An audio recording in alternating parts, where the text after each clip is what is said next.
The recording is in progress, says the Zoom. Hi, everybody. I wanted to do a little show on a quote by Ouspensky. And I've done a big, long quote from In Search of the Miraculous, because I think it's very apt for what is going on in this modern day, and whether you are becoming caught up in the world as it is, or whether you're developing yourself.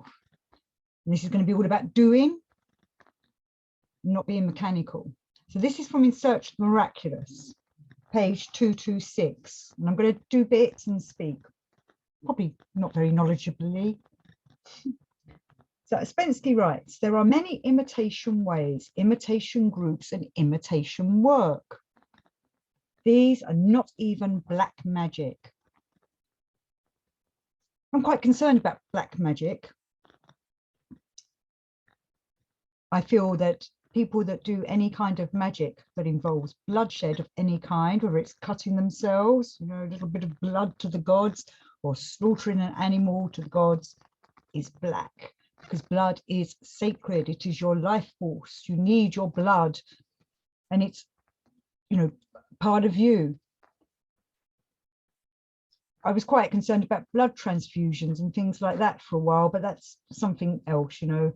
I see how it does save people's lives, but I'm not sure if we should be sharing each other's blood. But that's my own opinion. Different for you guys, or, you know, you think what you want to think. What I'm trying to get across here is that I truly believe there's black magic, white magic, that there's dark forces, light forces. I'd like to think that the Gurdjieff work is part of the light force if you know, develop yourself in the correct way. As in Star Wars, those that watch the Star Wars films, you know, there's a force, and there's good Jedis, and then there's the Sith, the dark Jedis. But it's not about that the force itself is good or bad. It's whoever tunes into the force, what they use it for is what becomes whether they're a good Jedi or a bad Jedi, or, you know, a Sith Lord. You know, I understand people get stuck in dark ways and people look for other ways to get revenge, maybe make their lives better. You know, people look into a lot of magic because they want to create spells to improve their lifestyle, or, you know, get that lover or make some money. You know, hopefully that's all a bit of harmless fun, who knows. But I do think the whole world, the universe, is run on energies and forces, and they can be manipulated through rituals, magic, through, you know, the power of the word, through certain thinking, right thinking, wrong thinking. That energy, that force is out there, and we can manipulate it to what we want to do. But most people in this world don't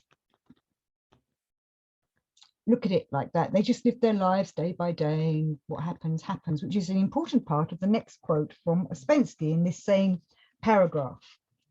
There is mechanics, that is what happens. Things happen. And there is doing.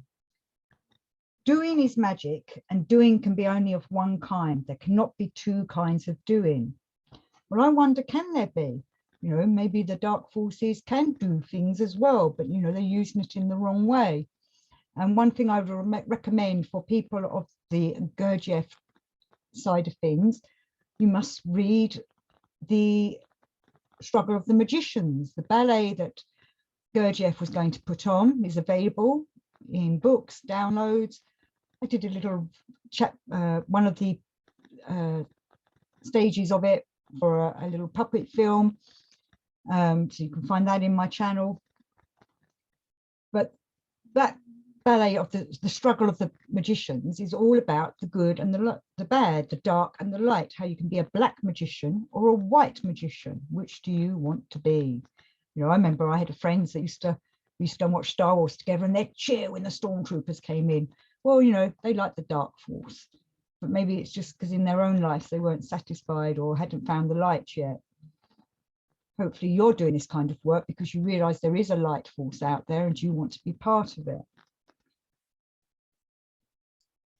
So Ouspensky's talking about doing, but there can be a falsification. an imitation of the outward appearance of doing, which cannot give any objective results, which could deceive naive people and produce in them faith, infatuation, enthusiasm, and even fanaticism. And I often feel this is what goes on with manipulation through the media, manipulation through our governments. We can easily be led astray to follow whatever the narrative is for that day. And you have to find in yourselves, in your conscience, what is right. What is it that you want to follow?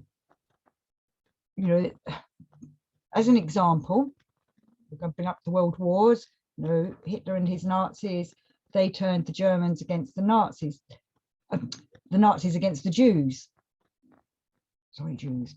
You know, and started a genocide against them. But that was wrong thinking and wrongdoing, but many people followed it just because they got caught up in the fanaticism of it all and the enthusiasm of it. Some perhaps because they were too scared to say no, even though they knew it was wrong. But thankfully, there were people there that knew this was wrong, what was happening, and fought against it, or had to do it secretively, you know, smuggling Jews out of the country and things like that. You know, so they were following their conscience. Maybe they had to put on an act and pretend they were following the Nazi regime while they were secretly hiding or getting the Jews out, and so on. That's just one example. I'm sure you know of many, many like that. That's just an extreme one. But that can be seen as going on in today's age. You know, you've got to find what you follow, what you want to believe in. Fanaticism is one of the things that we all get caught up in. You know, many of us looking for teachers or schools, and sometimes we find teachers that help us for a while and become a bit fanatic about attending their lectures, or fanatic about reading their books, or fanatic about sitting at their feet. Should we be idolizing these people? We're looking for idols all the time to look up to and lead us, when really we should be developing ourselves so that we can lead ourselves. We need them teachers at the beginnings to show us and get us on the path, which is why I'm going to read Ouspensky's next bit. This is why in true work, that is in true doing, the producing of infatuation in people is not allowed. No idol worship, please. Take me off that pedestal. We shouldn't be putting anybody on a pedestal, except for maybe the teachers from the past. Gurdjieff, maybe we should put him on a pedestal, but he always says, verify everything for yourselves.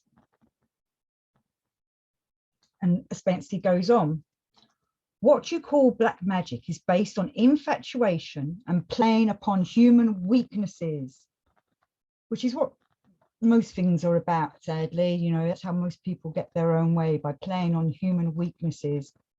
I've said before about how I would be manipulated by people in the past and didn't want to let them down. But when you finally break free of them, they just go and find someone else. So, you know, they're not that fussed that you're gone. They might have run after you for a while, but then as soon as somebody else comes along that they can manipulate, they do that. As true seekers, we want to be able to manipulate ourselves, to go forward and do the work, whatever work you're doing, Steiner, Gurdjieff, whoever you're following. But at the same time, not get fanatical about it, but then we have to put the effort in. But there's a difference between being fanatical and going to the extreme, you know, and becoming, you know, crazy pop fan about the work that we're doing, and actually being open to what it is we're doing and understanding it and following it through in a sensible way. Ouspensky writes, black magic does not in any way mean magic of evil. I've already said earlier that no one ever does anything for the sake of evil, in the interests of evil. I kind of debate that myself. Maybe not human beings. You know, I've had many discussions about Hitler himself. I had to do an O-level on Hitler, so that's why I'm going to speak about him for now. But when he was doing his fascist Nazi regime, he thought what he was doing was for the good of the people. You know, he believed he was doing the right thing. Could it be debatable about paedophiles because they do evil to children? That could be a different psychological manifestation in them, I suppose, that they want to hurt somebody else because they've been hurt.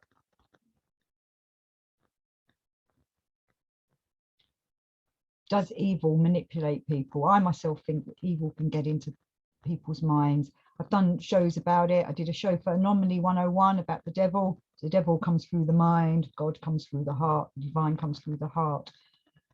So that's something for you all to ponder on, maybe, of what is evil, where does evil come from? Ouspensky writes, everyone always does everything in the interests of good as he understands it. It is quite wrong to assert that black magic must necessarily be egotistical, that in black magic a man strives after some results for himself. Again, I might disagree with Mr. Ouspensky on that. I know people that have done black magic, and it's normally for their own, they're not doing it to make the world a better place, it's normally for some kind of individual need. Any black magicians out there, please do get in touch. I'd like to hear your point of view on that.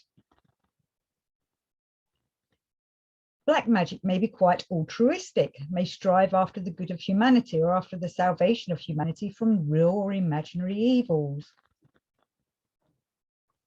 I don't know where Ouspensky's going with this, so I shall carry on.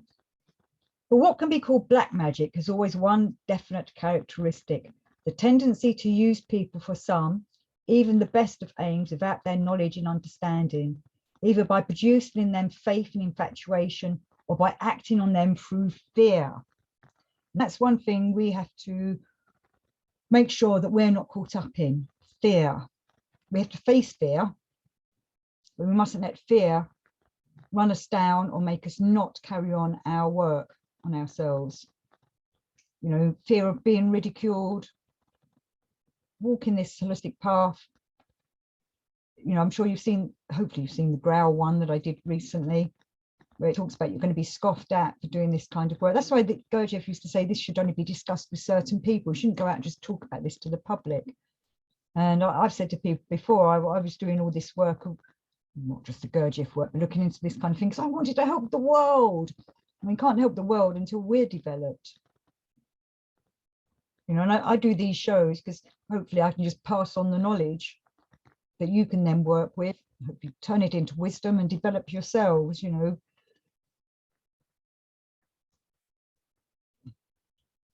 It's all effort. Ouspensky goes on and says, various occult and theosophical societies and groups are worse than black magic. And I would have to agree with that. I've gone to many occult groups, many different groups, you know, that study, you know, whether it's theosophy or the occult teachings, or, you know, their own views on what Crowley was teaching. Normally, whoever's teaching them is coming from their own egotistical point of view. There are some true proper teachers out there, and leaders, is that the right word? People that can pass on the knowledge. Normally I find, to be honest, it's those that follow them that are the problem. Even Gurdjieff said that, you know, it's the people that come afterwards. You know, same happened with Christ. He had his set of apostles, well, they were disciples when they were with him, they become the apostles after he died. But they started arguing amongst themselves about what he was trying to put forward. You know, and I think the same's happened with the Gurdjieff work. I hear some people give some very strange interpretations of what Gurdjieff was saying. But I also hear other interpretations that make me think differently about what Gurdjieff was saying. Maybe I don't agree with their interpretations, but they've helped me understand what they were saying. You know, there's probably people that disagree with me. I know there are on some of my other shows, not necessarily the Gurdjieff ones, but on some of the, definitely on my Occult Live series, I've had some people get in touch saying, no, this is all wrong or whatever. Fine, that's their interpretation. I just put across my interpretation and hope it helps somebody somewhere. Instead of realizing their own nothingness, the members of such circles acquire a realization of their own importance and a growth of false personality, which is the one thing I'm really trying not to do, a false personality. You know, that's why I was saying earlier, take me off that pedestal, all you people out there that have put me on one. We're all equal here. We're all trying to do the work. We're at different levels. I've said about the ladder before that Gurdjieff talks about. I'm going up the ladder and there's someone in front of me and then there's someone behind me and we're all helping each other up the ladder. But I'm trying my best not to create a false personality or an ego, false ego that's going to deviate from the work, make my ego so big that I think I'm some kind of massive guru. That's not me, you know. I don't want to be followed around by acolytes. I want us all to work together at doing this. You know, I've met many wonderful people through this channel where we do swap ideas and we do talk about the Gurdjieff work or any other type of work, which has been great to do. And I want to continue doing that. I do enjoy that. I love the emails, phone calls, WhatsApping and all that kind of thing. I'm not going to mention any names, but you guys know and girls know who you are, that we've been discussing this because we're helping each other. And that's what I want to continue to do. You know, I don't want to get above myself because I know I'm aware that that could happen and I don't want that to happen. I wouldn't want that to happen. I'm a nothing, I'm a nil, I'm a nullity, building on myself and hopefully connecting myself to the divine at some, you know, in my work in some way and doing the right kind of work. But Ouspensky does add a few pages later. There exists also a symbology of magic, of alchemy, and of astrology, as well as the system of the tarot, which unites them into one whole. Each one of these systems can serve as a means for transmitting the idea of unity, and I do agree with that. Many occult books out there, many occult ways of looking at learning things, especially with the tarot. I've said before about how the tarot is a fantastic book of learning how man can, one woman, can progress from being a nothing, a number zero, moving on one to the magician and on all the way to becoming the part of the universe, which is the end of the major arcana, number 21. So you can read the tarot books yourselves or find the tarot to, you know, I think it's a fantastic thing to visualize, to look upon and study that card, you know, perhaps go into a meditation. Astrology, I've said before, I've done many shows on astrology. Wonderful thing to learn your own astrological chart and learn about yourself from it. Healing, spiritual healing, magical healing, whatever there is that will help you on your on the good path, being the Jedi you want to be. And with that, I shall say, may the force be with you. Live long and prosper. And I mean live long in your life and prosper in your development.